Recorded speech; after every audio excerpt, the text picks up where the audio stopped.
வாக்காளர்களுக்கு நம்ம எப்படி ஒரு கொள்கையை கொண்டு போகணும்னா நம்ம ஒரு கான்செப்டை கன்சீவ் பண்ணி அதை தீர்மானித்து அதை எப்படி கொண்டு போகிறது, என்ன பேச்சால் கொண்டு போகிறது, திண்ணை பிரச்சனையாமா சொற்பொழிவா கொண்டு போகணும். ஸோ அந்த கேட்டலிஸ்ட், அது கெமிஸ்ட் சொல்லுவாங்க, அந்த வெஹிக்கிள், அந்த பிளாட்ஃபார்ம் நமக்கு தேவையானதான் அந்த வாக்காளர்கிட்ட கொண்டு போய் சேர்க்க முடியும்.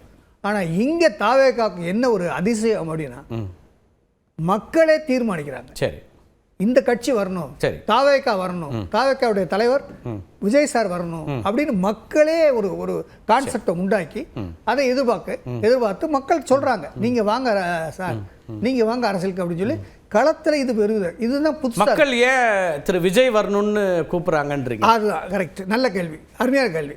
இதுதான் நாங்களும் கேட்டோம். நீங்க கேட்ட அதே கேள்வியை தான் நாங்களும் கிராஸ் செக் பண்ணி களத்தில் போகும்போது என்னமா சிரிச்சுட்டே கேட்டோம், என்னமா நீங்க அப்படி சொல்றீங்க, திருப்பி எப்படி இது சொல்றீங்க, சும்மா ஒரு புஸ்டப்காக சொல்றீங்க? இல்லை சார், நாங்கள் ரெண்டையும் பார்த்துட்டோம், எங்கள் அனுபவத்தில் பார்த்துட்டோம், நாங்களும் ஓட்டு போட்டுட்டோம், நாங்களும் இதுக்காக வேலை செஞ்சுருக்கோம்.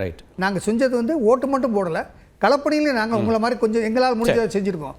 ஆனால் இப்போ எங்களுக்கு நம்பிக்கை இல்லை. ரெண்டையும் பார்த்துட்டோம், அந்த ரெண்டு பேர் மேலேயும் நம்பிக்கை இல்லை, அதனால வரணும்னு சொன்னார்னா ஜீவா அங்கே தான் சொல்றாரு.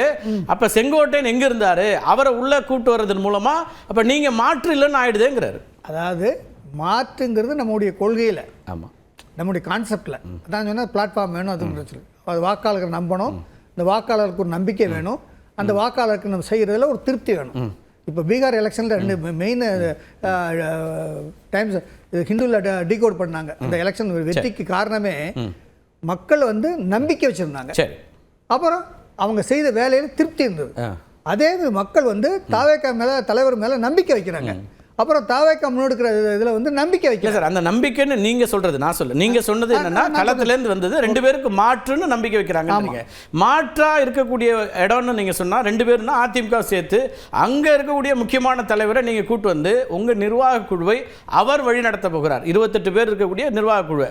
அப்போ என்ன மாற்றுன்னு மக்கள்கிட்ட நம்பி அந்த கேள்வி வந்துடும்ல. சரி, அப்போ அதிமுகவே அதுக்கு பெஸ்ட்டுன்னு நினச்சிட மாட்டாங்களா? இல்லை, அதாவது